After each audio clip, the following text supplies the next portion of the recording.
अच्छा, सही। तो कॉम्प्रिहेंसिव के 1 साल के अंदर अंदर प्रपोजल डिफेंड होना जरूरी है। कॉम्प्रिहेंसिव के 1 साल के अंदर कब मैम। हुआ था? नवंबर में नवंबर 24 नहीं 23 में। मैम इनका 23rd में हुआ था कॉम्प्रिहेंसिव। नहीं 24 के स्टार्ट में है। तो मैम नवंबर तक इनके पास टाइम है ना? हाँ वो इधर सबमिट किया हुआ है। अच्छा, माशाल्लाह। रिवीजन चल रही है। अच्छा। देखो कोई इकरा में ना ये जी मैम। फ्रैंकली स्पीकिंग कोई प्रोसीजर डिले नहीं है। अच्छा। आपका थीसिस आया आगे चला जाएगा। ये नहीं अच्छा। होगा कि हम रखेंगे या कोई बिल्कुल सेमिनार सही। रखेगा। क्योंकि कई जगहों पे ये बहुत बड़ा मसला होता है It's not a कि problem. बहुत बड़ा अच्छा टाइम मैम, यानी कि मिनिमम 3 years में लोग कर लेते हैं मैम, आराम से अगर कर वो सकते हो अगर कोशिश करो। कोशिश करें। ये नहीं कह रही जी कि मैम। कर लोगे, कोशिश करोगे करें। तो वैसे it's a matter of 3 years only. जी अभी जो मैम। मेरा पीएचडी स्टूडेंट है इनसे सीनियर वो 8th ईयर में था। 8th ईयर से स्टार्ट हुआ मेरे पास आया। तो अच्छा। मार्च में मेरे पास आए हैं, अक्टूबर में थीसिस लिख लिया अच्छा। Including data collection. अच्छा। 8 महीने लगे, 7-8 महीने, जिसमें मैंने भी बहुत ज़्यादा कुछ जाहिर किया और उन्होंने खुद भी बहुत एफर्ट की। इट्स नॉट ओनली के ये नहीं कह सकते कि इम्पॉसिबल है, इट्स पॉसिबल। बस आपको थोड़ा सा डेडिकेटेडली काम करना बिल्कुल है। सही। एटलीस्ट अपने आप को प्रोसेस से तो गुजारे ना। कमेंट्स तो आते रहेंगे, जी मैम। वो आखिर तक तो 30 बरसने जब तक बिल्कुल आप सही। डॉक्टरेट कोई नहीं। इवन जब फाइनल डिफेंस होता है ना, उसमें भी अच्छा क्या फीलिंग होती होगी जब बंदा बाहर निकलता है? बहुत एक्साइटमेंट बहुत होती बड़ी है। excitement। जब बाहर निकलते हो No. तो पता नहीं, लेकिन मैं ये No. अक्सर सोचती हूँ कि अगर जब देने जा रहे होते होंगे तो मतलब इतनी उस टाइम होती है कि जाके वहाँ बोले टेंशन बहुत ज्यादा नहीं होती होगी कि क्या कोई होगा। टेंशन भी जाते वक्त नहीं होती। यानी बंदा इस इतना critical वो हो जाता है रगड़ा खा कि चुका होता है। हाँ आप ना वो जिसे उर्दू में कहते हैं ढीठ हो चुका होता है। तो वो हो चुका होता है बंदा। अच्छा। बंदा कहता है कि अब जो है ना जो भी वो देखी जाएगी बस। सही, तंग हो सही। मेजोरिटी ऐसी है। जल्दी निकल। और जब आप पास आउट होते हो जी उस मैम। वक्त भी कोई फीलिंग नहीं होती। यानी you can not understand your feeling. हाँ। इसमें आप इतनी दफ़ा एंजाइटी ऑलरेडी टॉलरेट कर चुके हाँ, होते हैं हाँ। कि उस टाइम पे आपको नहीं पता होता कि मेरे इस वक्त इमोशंस क्या हैं। हम्म। इवन इर्द गिर्द के लोगों की आवाज़ें भी नहीं आ रही होती कि वो क्या कहना चाह रहे हैं या वो आपको मुबारकबाद दे रहे हैं ना। आप नहीं इस कंडीशन में होते कि आप कि आपको लग ही नहीं रहा होता कि काम को हो भी गया है कि नहीं हो पता नहीं, गया। बिल्कुल। तो मेजॉरिटी मैंने जितने दिल भी से- स्कॉलर्स मेरे साथ जिनका इंटरेक्शन है उन सबको यही फीलिंग है। जी तो आई विश कि आप लोग खुश खुश निकलें। आमीन। मैम ये ये जो ट्रेंड चेंज हो जाए। मैम ये जो सस्टेनेबिलिटी है आजकल मैम, वो मुझे हमें सर क्वालिटेटिव ने टॉपिक दिया हुआ है मैम। अगर हम उसको पाकिस्तान के रेफरेंस में देखें, वो अगर हम सस्टेनेबिलिटी को परफॉर्मेंस से या HRM प्रैक्टिस से मैडम करते हैं, लिंक करते हैं, तो मैम उसका किस तरह का मॉडल बन सकता है, या मैम उसको पाकिस्तान से कैसे लिंक करें? मैं उसका बिल्कुल सोर्स नहीं हूँ। Yes ma'am. गूगल स्कॉलर है उसका सोर्स। जी मैम। हम अभी आपके इसमें एक आखिरी टॉपिक है ना ESG का, मैंने आपको बताया था। जी मैम। ESG का environment and social and governance 3 तरह के गोल्स है ना ESG। जी। उनसे रिलेटेड मैं आपको आर्टिकल भी करूँगी। जी तो हम मैम। देख लेंगे कि उनमें उन्होंने कैसे किया। मैम अब टॉपिक तो है कि sustainability linked with human resource management practices, लेकिन मैम मुझे कॉन्सेप्ट ये नहीं आ रहा, वो पढ़ा नहीं है ना शायद, कि पढ़ा नहीं मैम है ना? पाकिस्तान से हम कैसे आप पढ़ेंगे निकालें? ना तो आपको पता गूगल चलेगा। स्कॉलर में तीनों वर्ड्स डाल दें। अच्छा तीनों पाकिस्तान डाल दें मैम, हाँ। सस्टेनेबिलिटी आप डाल दें। और सारा HR कुछ गूगल स्कॉलर HR डालें। उस्ताद के पास अगर कोई ये कहता है ना कि मुझे पता है तो वो गलत है। ऐसा जी नहीं है। Ma'am. Daily update recent daily update हो रही है और उसमें कोई भी एग्जामिनर ये नहीं कह सकता कि मुझे सारे अभी देखिए APS 7 के ऊपर कितना जी मसला मैम। है। APS 7 अब उसमें एक नई चीज़ आ गई है कि अगर आपके पास 2 सरनेम सेम है ना, जैसे इकबाल है, एक पर्सन है इकबाल, और ये 2 तरह के हैं, एक है समन इकबाल और एक है कोमल इकबाल। अब दोनों को अगर आप रेफर कर रहे हो ना अपने, तो इनका इनिशियल भी डालो सही। I डॉट इकबाल या S डॉट इकबाल। और ये कितने लोगों को पता है मार्केट में? नहीं पता। अभी आधे एग्जामिनर्स को नहीं पता। मैंने कुछ एग्जामिनर्स को देखा है जिन्होंने इसके ऊपर पॉइंट रेज किया है कि ये क्यों आपने किया, ये हटाएं, ये डिलीट करें, जी, जी। जबकि उन्होंने खुद 7th मैनुअल पढ़ा ही नहीं। तो ये बहुत प्रॉब्लम्स आएंगे इसीलिए जस्टिफिकेशन जो है ना वो होनी बहुत ज़रूरी है। आप ये समझें कि रिव्यूअर भी जो है ना वो भी एक लेम है, उसे नहीं पता, आपने पता। इस ऑब्जेक्टिव से करोगे तो कोई क्वेश्चन होगा ही नहीं। मैम पहले हम आर्टिकल्स पढ़ेंगे सारे, फिर उसका लिटरेचर भी पढ़ेंगे, फिर हम अभी बताती हूँ उसमें गैप तो मैंने लास्ट टाइम बताया था। ये जी उसमें मैंने यही बताया है कि सब पढ़ना पड़ेगा। पढ़ना पड़ेगा जी मैम, फिर गैप निकाल के। लेकिन मैम एक और चीज़, जैसे हम टॉपिक सर्च करते हैं ना, अगर जैसे अभी ये कह रही थी हाँ, इसका सस्टेनेबिलिटी का एचआर पे एक पिछले सेमेस्टर में भी हमें था कि लिखना है, तो उसमें हमने था कि एआई का इम्पैक्ट जो है एचआर की यानी फंक्शंस पे कह लें, एक्टिविटीज़ पे कैसे है। लेकिन ये तो एक जनरल वही वाली बात है, अगर उस पे लिखें एचआर पे तो सिर्फ वही शो करता है। अगर मैं चाहती हूँ कि वो मुझे रिक्रूटमेंट पे अलग से दिखाए या ट्रेनिंग पे या उन डिफरेंट चीज़ों पे, तो फिर उसको कैसे सर्च करें या किस तरह, फिर वही बात है इसमें नैरो आपने कैसे करना है। इसमें आपने वो लेवल स्किप कर दिए ना, क्योंकि वो लेवल आपके टीचर ने आपको कर दिए कि आप इसमें ना करें, आप इस पे काम करें। तो स्ट्रेट अवे टीचर ने बता दिया कि सस्टेनेबिलिटी इन एचआर या सस्टेनेबिलिटी इन फाइनेंस, उस पे काम करो। हाँ जी। अब उसमें अगर आप रिक्रूटमेंट के लिए सर्च करते हो तो सर्च करो, चेक तो करो, पहले तो बेस पेपर देखो। जिस तरह मैंने लास्ट टाइम कहा था, एसएलआर या मेटा एनालिसिस, ये दो चीज़ें जो है ना होनी चाहिए। हाँ, मेटा एनालिसिस और एसएलआर, ये दो आप देखें। लास्ट टाइम हमने एक एसएलआर किया भी है ना, एक मैंने पेपर देखा भी था मैम, उसमें वो ट्रेनिंग रिक्रूटमेंट सारा कुछ एआई ऑप्शन के साथ था, वो मेटा एनालिसिस के ऊपर, तो इसमें सब लिखा हुआ देखिए जो एसएलआर होता है ना, बेसिकली उन्होंने वो लाइक इवन मॉडल की ना बताया हुआ था, आप वेरिएबल जो आपके माइंड में आ रहा है ना, जैसे एआई अडॉप्शन एक वेरिएबल है, ठीक है, या एटीट्यूड टुवर्ड एआई है, एक्सेप्टेंस ऑफ एआई है, तो एसएलआर आप निकालें, ढूंढें सिस्टमैटिक लिटरेचर व्यू ऑन, जैसे कोई भी नाम है, डिजिटल लीडरशिप है, एथिकल लीडरशिप है, एसएलआर लेटेस्ट कोई देख लें। अब एसएलआर भी ना किसी एक इंडस्ट्री के ऊपर हो, आप कोशिश करें कि रिलेटेड इंडस्ट्री हो जहाँ पे आप काम करना चाहते हो। अब इसने क्या किया होता है, इसने इसके सारे पॉसिबल आईवीज दिए होंगे, सारे पॉसिबल डीवीज, सारे मीडिएटर, सारे मॉडल। तो अभी मैंने आपको एक ग्रीन लीडरशिप का भेजा हुआ है, भेजे हुए ना, एक आपने सेंड किया था। मैं पहले एक भेजा था, पढ़ा नहीं है अभी तक। नहीं, लेकिन जिसका एंड पे हमने मॉडल देखा था। मैं वो तो आपने सबसे पहले पढ़ाया था, वो जो वर्किंग एक पढ़ाया था मैंने आपको, ग्रीन लीडरशिप। ग्रीन लीडरशिप है ना, ये ग्रुप में अगर है तो ऑथेंटिक लीडरशिप। मैं अभी आपको मॉडरेटर सब बता दो।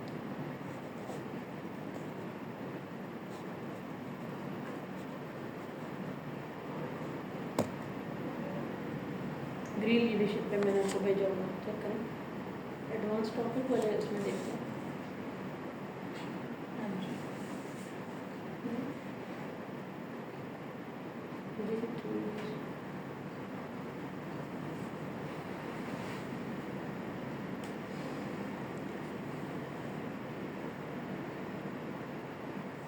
ये डॉग 2025 भेजे हुआ, उस्ताद को याद रहा, तो जिन्होंने सीखने पल्ले में है ही नहीं, इसका नाम ही नहीं। चले मैंने बड़े गंदे स्टूडेंट हैं मैम ये, जिनको पता ही नहीं है। ये कोई हाँ जी, जो सीखने का टाइम है, कोमल तारिक नाम है।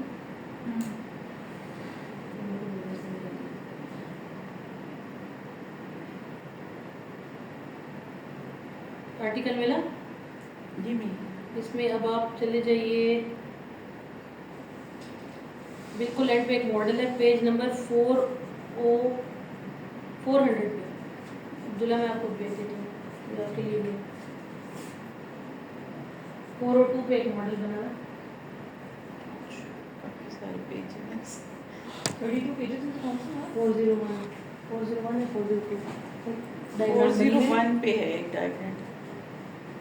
ये वाली डायग्राम ये वाली मॉडल बना है पूरा। वाला?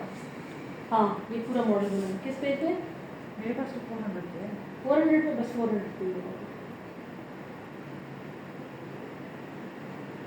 जो आपने खोली है ना सोफिया, उससे एक पेज पीछे, जी जी, पेज नंबर 404। अच्छा, इस मॉडल को अगर आप देखें, अब ये सिस्टमैटिक लिटरेचर रिव्यू का कमाल है।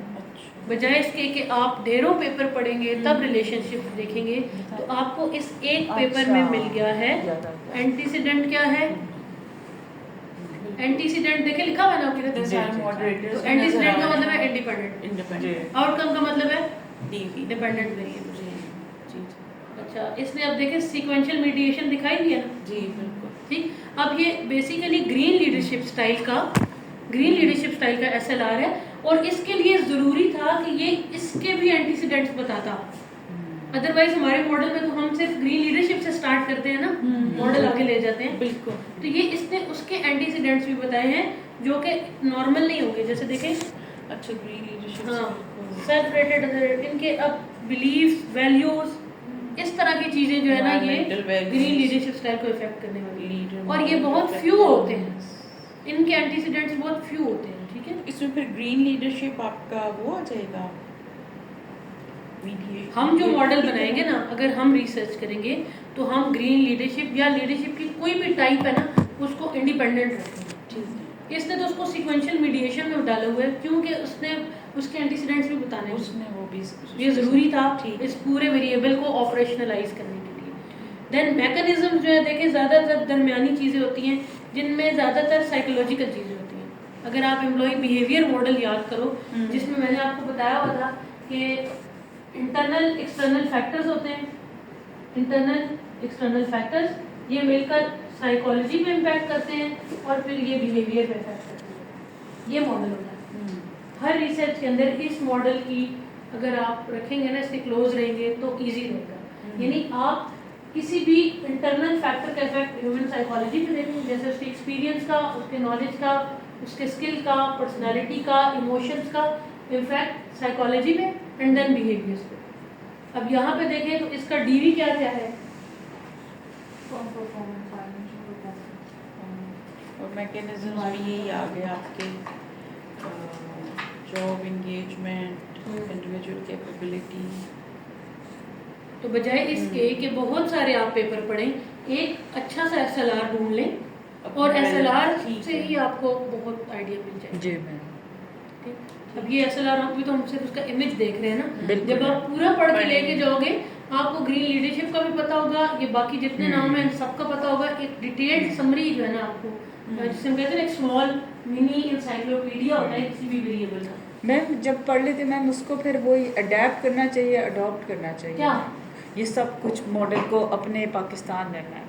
सिर्फ पाकिस्तान पे इसमें लगाएंगे ना तो ये सिर्फ कंटेक्चुअल गैप होगा, जो कि PhD के लिए कोई माने नहीं रखता। ये MBA कर ले तो फिर भी अच्छा चलेगा, फिर मैम PhD नहीं, उसने तो थ्योरी में कंट्रीब्यूट करना है। अच्छा। आपने बताना है कि इस मॉडल के अंदर कौन सी चीजें रह गई हैं जो किसी ने एड्रेस नहीं की। मैं कहती अगर इसी चीज को लेके हम वेरिएबल और ऐड करें। ऐड फिर करें। अब ये तो एक हाँ। पूरा मॉडल है ना, इस सारे जी। को हमने नहीं लेना। जी। इसमें से चंद IV ले लें, चंद जी। DV ले लें, एक दो मीडिएटर ले लें, फिर कोई और चीज इसमें ऐड करने की यस, थ्योरी भी देखेंगे किस थ्योरी, फिर पेपर देखें। लेट से कोई एक पेपर ऐसा है जिसने ग्रीन लीडरशिप ली हुई है और उसने कोई एक DV बताओ ना, फर्म परफॉर्मेंस दिया है।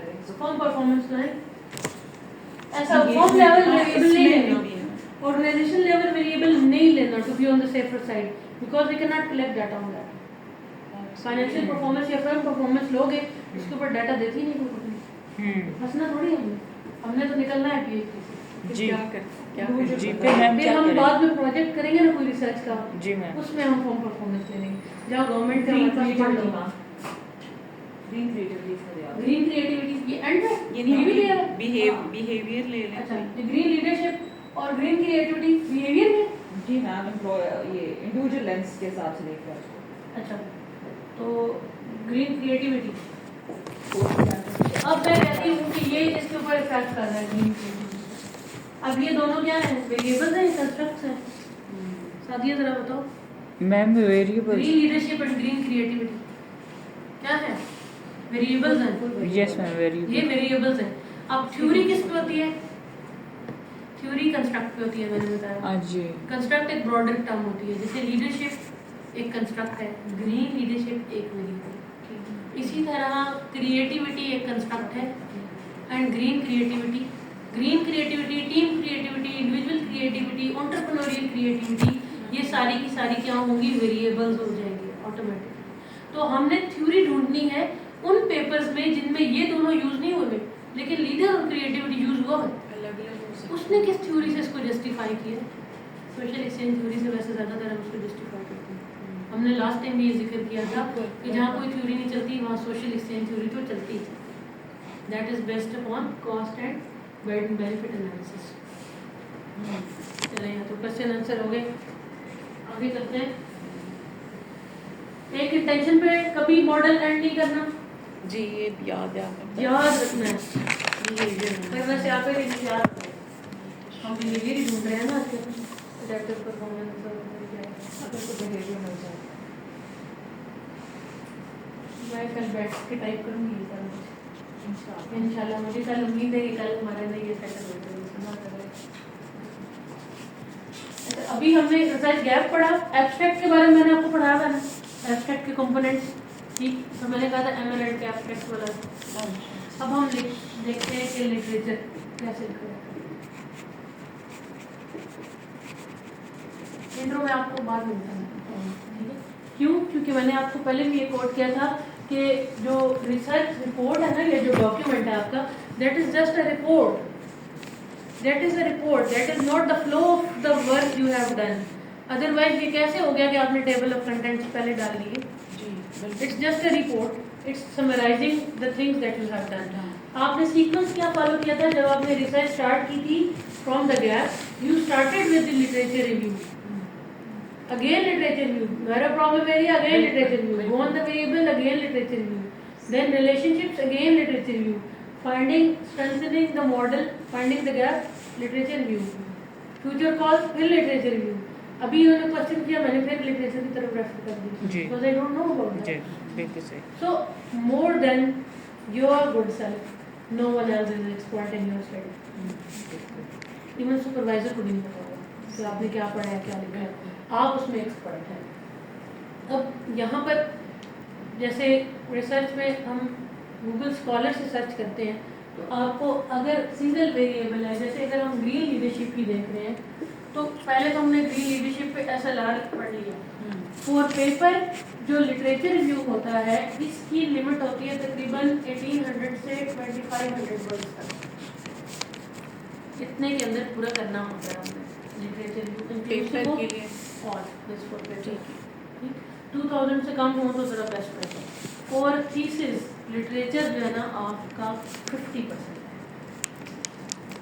अगर 300 सफ़े हैं तो 150 सफ़ों का लिटरेचर रिव्यू चाहिए, 200 सफ़े हैं तो 100 पेजेस का रिव्यू चाहिए। इसकी रीज़न ये है कि आपने हर चीज़ लिटरेचर से बतानी है। बिल्कुल आपने PLSSCM क्यों ही लगाई, लिटरेचर बताएगा। आपने ये टेस्ट नहीं, वो टेस्ट क्यों लगाया, लिटरेचर बताएगा। ये कभी नहीं कह सकते कि सुपरवाइजर ने कहा है, ये तो कभी नहीं चलने वाला ना। इसी तरह जब आपसे क्वेश्चन कोई करता है एग्जामिनर और वो कहता है आपने इस इंडस्ट्री से डेटा ले लिया, अच्छा यहाँ पे तो ये प्रॉब्लम एग्जिस्ट नहीं करता, अब वो ये सोच रहा है ना भाई हु आर यू, उसको आगे से बताएं कि लिटरेचर कह रहा है कि ये है। आप चाहे जो सवाल करते रहे, कोर्ट स्टडीज सब कुछ लिटरेचर बताएगा। और कुछ स्टूडेंट ये मेंशन करते हैं कि जैसे जाके अक्सर MS के स्टूडेंट हैं, जब हम थीसिस एग्जामिनर हूँ, मैं भी दो यूनिवर्सिटी में, तो स्टूडेंट कहते हैं कि क्योंकि मैं वहाँ गई और मैंने देखा तो मैंने ये फील किया, इसलिए। तो ऐसा कोई सीन नहीं, आपने लिटरेचर से इवन सवाल करने वाले को भी जवाब लिटरेचर की ज़ुबान में नहीं। आपको ये लगता है ना कि हेल्थ केयर में ये प्रॉब्लम नहीं है, बट सी लिटरेचर तो कह रहा है। हम अपना मॉडल लिटरेचर पे बनाते हैं, किसी से इंटरव्यू करके नहीं बना रहे। तो आपके पास जस्टिफिकेशन लिटरेचर से होनी चाहिए, राइट। अब लिटरेचर रिव्यू कंडक्ट करने के लिए पहले तो ये SLR पढ़ें जिससे आपको आइडिया हो जाए। और एक पेपर का लिटरेचर लिखने के लिए कम से कम 4 SLR बहुत होंगे, क्योंकि वो 4 डिफरेंट इंडस्ट्री में हुए। Arsalan I think you are good, okay. 4 SLR different ले लें, जैसे एक नर्सिंग पे हुआ होगा मे बी, एक भी लीडरशिप का एजुकेशन पे हुआ होगा, एक में भी IT सेक्टर में हुआ होगा। तो उन SLR से हम अपना बेसिक थीम हम निकाल लेते हैं कि चल क्या, और SLR से ही अगर आप गैप बनाओ तो आसानी से बनेगा। SLR के कंसिस्टेंट दूसरी चीज़ होती है मेटा एनालिसिस।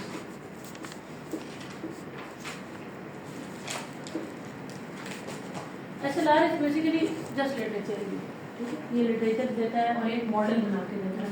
मेटा एनालिसिस के अंदर पैराडाइम शिफ्ट दिखाया जाता है, यानी मुख्तलिफ स्टडीज़ का कंबाइंड रिजल्ट बताया जा रहा है कि कितनी स्टडीज़ इसके अगेंस्ट हैं, कितनी फॉर हैं। तो ये दोनों ही वेटेज रखते हैं आपकी स्टडी के लिए, but for model making SLR is more relevant. इन दोनों को अगर देख लें तो बहुत सारी स्टडीज़ से बचा जा सकता है। आप इनको ही पढ़ें और इन्हीं को ही, फिर इनके अंदर रेफरेंसेस हैं ना, ऐसा मना तो कहीं भी नहीं है ना कि इसका रेफरेंस हम किसी और ने यूज़ नहीं करना, इसने कर लिया। उसकी स्टडी में SLR में आपको कोई रेफरेंस मिलता है ऐसा जो कि आप जिस वेरिएबल पे काम करना चाहते हैं उससे रेलेवेंट है, straight away pick those references, उनके ओरिजिनल पेपर में चले जाएं, वहाँ से देख लें। तो ये भी बड़ी अच्छी अप्रोच है, कोई इसमें ममानियत नहीं है। अगर कोई कहे कि आप इसके रेफरेंसेस ना यूज़ करें और ढूंढते रहें तो वो आपको मिसगाइड करेगा, आपका टाइम ज़ाया होगा इस तरह। आप उसके रेफरेंसेस यूज़ करें, जैसे उसने थोराइज किया हुआ करें ना यूज़, उन्होंने किस लिए ये काम किया, हमारे फायदे के लिए। तो use them but use wisely, no AI, no plagiarism. और तीसरी चीज़ होती है ज़मीर, उसका बाईपास भी होना चाहिए। ये नहीं कह सकते उसकी छाप ली, तो वहाँ से तो अपने आप को गुजारना ही चाहिए, being a good scholar. Ma'am पहले पढ़ लिया फिर उसके बाद अपनी ज़बानी पे लिखा, मैं वो प्लेजरिज्म ही नहीं बनती। मैं तो यही देखा है। नहीं सही है, ये कर सकते हैं। मैं 2 लाइनें पढ़ ली, अच्छा ठीक है, अंडरस्टैंड किया, फिर खुद ही टाइप करके अपनी मर्जी से लिख नहीं, ये दिया। नहीं करना ना कि IITB किसी और ने स्टडी किया तो आप कहेंगे नहीं हुआ और लिख उसका नहीं हो देख के, ऐसे नहीं करना। इसी तरह सोबिया ने एक बात कही थी, सादिया ने अपने पेपर में लिखी हुई है, मैं सादिया का रेफरेंस दे रही हूँ, ये गलत है।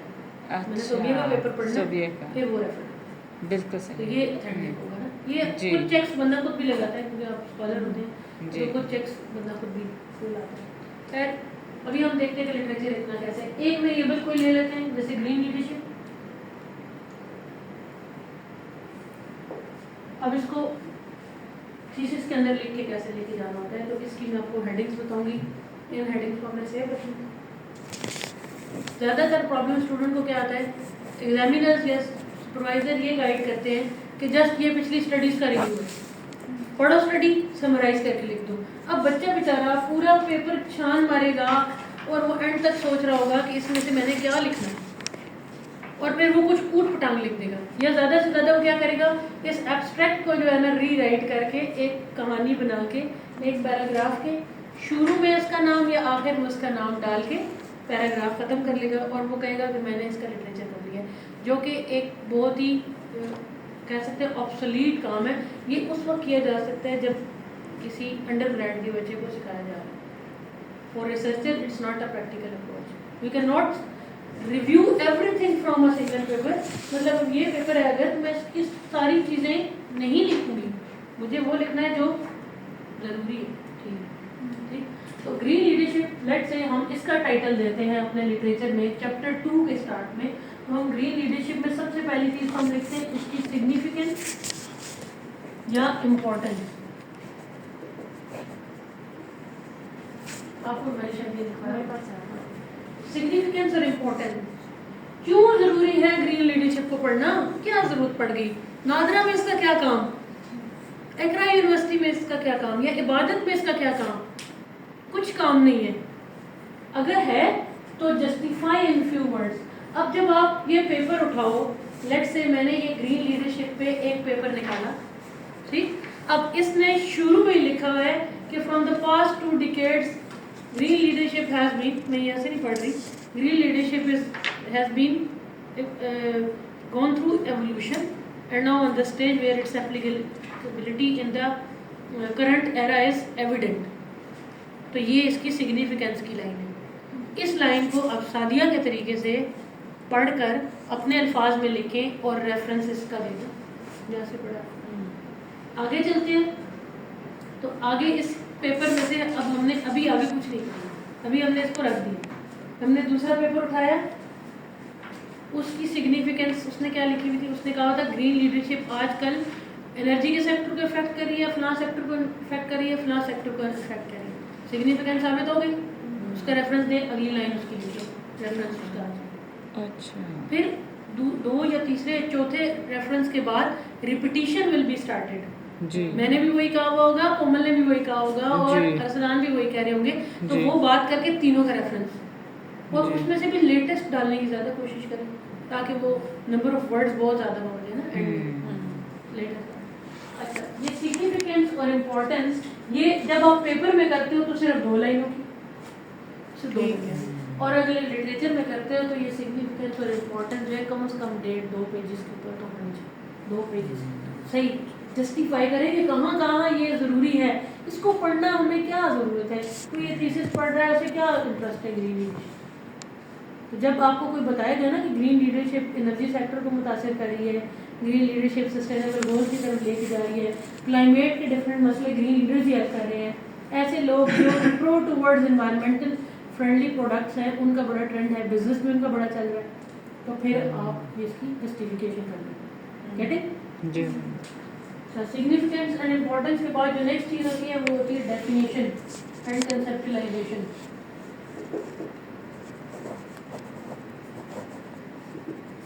This method is not written anywhere. Whatever I am telling you is, ये हमने थ्रू टाइम जो सीखा, कुछ हमारे सुपरवाइजर ने सिखाया, कुछ उनके बड़ों ने सिखाया होगा, लेकिन कोई स्पेशल फॉर्मेट नहीं फॉलो किया जाता। आप अगर एडवांस रिसर्च मेथड्स की कोई बुक भी पढ़ते हो उसमें भी ये मेंशन होता है कि या लिटरेचर कंसेप्चुअल वाइज होगा, थ्योरी वाइज, या क्रोनोलॉजिकल ऑर्डर में होगा। ठीक है, तो क्रोनोलॉजिकल ऑर्डर पे जाने से बेहतर है कि आप स्ट्रक्चर्ड फॉर्मेट फॉलो करें जिसमें आप अपने आप को जस्टिफाई कर सकें। अगर आप सिग्निफिकेंस और इम्पोर्टेंस लिखोगे और साथ 2025 का रेफरेंस होगा तो पढ़ने वाले के एकदम वो उसको इन्फ्लुएंस आप करते हैं कि ये तो बड़ा रिसेंट चल रहा है भाई, तो influence of the research would increase. अब डेफिनेशन कंसेप्चुलाइजेशन, इसमें आप नंबर ऑफ डेफिनेशंस हैं, किसने इसके बारे में क्या कहा, किसी और ने इसके बारे में क्या कहा, फिर इनमें जो कॉन्ट्रडिक्शंस हैं आपस में स्कॉलर्स की, वो इसके एंड में वो ज़रूर प्रेजेंट करें। कि लेट्स से कि सोबिया ने कहा था कि creativity is a product of human mind, लेकिन कोई और कह रहा था कि नहीं ये तो एक इकोनॉमिक बेनिफिट के लिए यूज़ की जाती है। तो उनके कॉन्ट्रडिक्टरी जो आर्ग्यूमेंट्स हैं अबाउट ईच अदर उनको भी साइट करें। It would give strength to your thesis.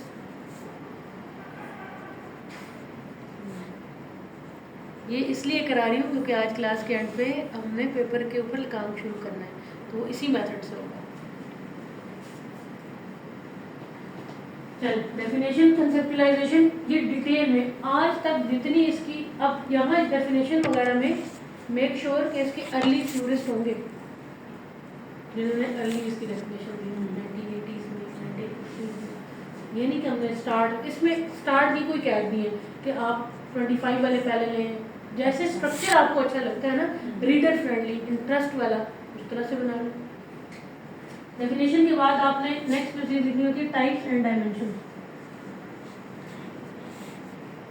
उसी वेरिएबल की। अब ये सब बताएगा क्या, लिटरेचर ही आपको बताएगा।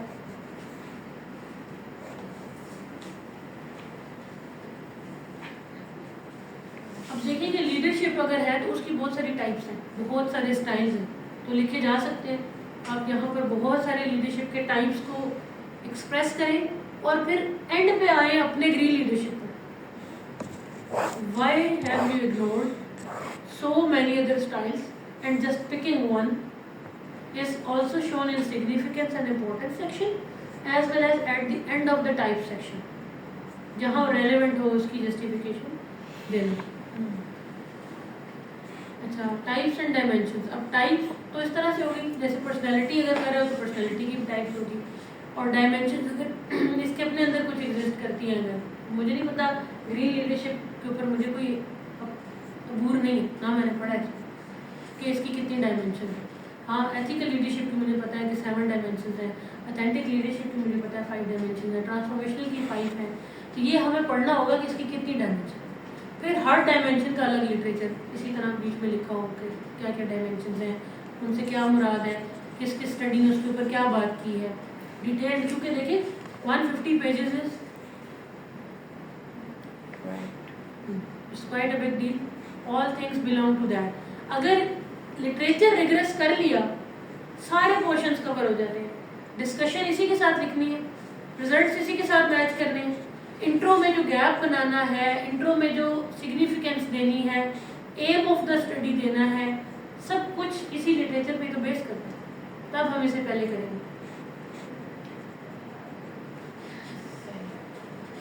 तो टाइप्स एंड डायमेंशंस के बाद अगली चीज हम लिखते हैं थ्योरीज एंड मॉडल्स।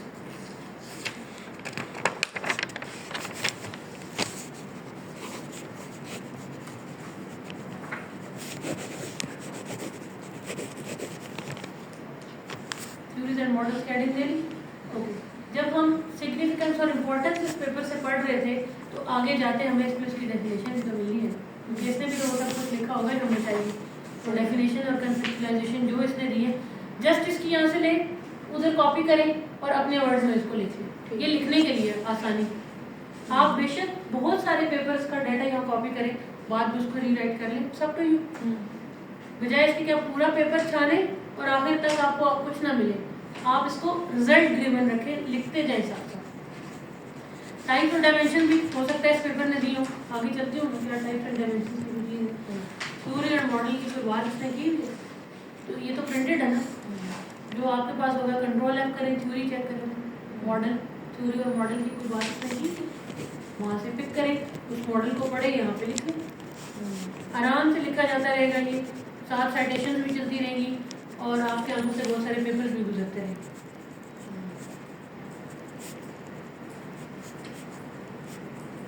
अब देखिए लीडरशिप जो है ये तो ग्रेट मैन। अब जो थ्योरीज एंड मॉडल की बात आएगी ना, ये होगी हिस्टोरिकल बेस्ड। ये आपको ना चाहते हुए भी हिस्ट्री बेस्ड लिखना होगा। कोमल ये बात मेंशन कर लो। हाँ, क्योंकि लीडरशिप जो है ना, जैसे ये ग्रेट मैन थ्योरी से शुरू हुई थी, अर्ली ग्रीक्स, और फिर ये स्ट्रेट अवे 17th सेंचुरी के एंड में आ गई। ग्रेट मैन चलता रहा, फिर ट्रेड थ्योरीज आ गई, फिर बिहेवियर थ्योरीज, मैंने शायद लिखवाएंगे, इंटरेक्शनल थ्योरीज, रिलेशनल थ्योरीज, तो हमें पता होना चाहिए। लीडरशिप की थ्योरीज पे जाएंगे, ओवरऑल बेसिक जो थी लीडरशिप सारी, हाँ, लीडरशिप की थ्योरीज पे जाएंगे, फिर हम आएंगे, क्योंकि थ्योरी जो है ना वो कंस्ट्रक्ट पे चलती है और कंस्ट्रक्ट यहाँ पे लीडरशिप।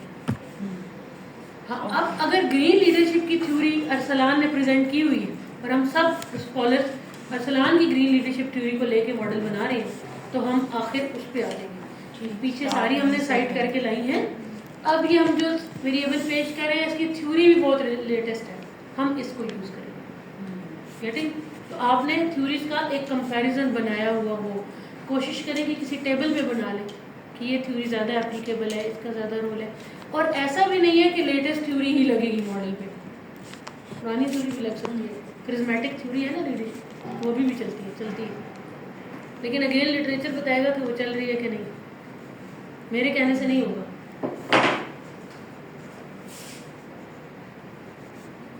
थ्योरीज एंड मॉडल्स, देखिए कुछ चीज़ों के मॉडल्स होते हैं, जैसे पर्सनैलिटी का मॉडल है, big 5 model of personality, rising model of personality, तो मॉडल्स दिखेंगे। अगर थ्योरीज हैं तो थ्योरीज लिखेंगे। अब लीडरशिप की जो थ्योरी है, बास की थ्योरी 1984 है शायद। अब बास की थ्योरी में से कहते हैं, बास का मॉडल भी कहते हैं, ट्रांसफॉर्मेशनल ट्रांजैक्शनल लीडरशिप जिसमें थी। ओके, अब इसके बाद जो हमारी नेक्स्ट चीज़ होगी, फैक्टर्स अफेक्टिंग, या आप कह दें एंटीसीडेंट्स, तो मुझे ये वर्ड यूज़ करना चाहिए ना, एंटीसीडेंट्स ऑफ ग्रीन लीडरशिप।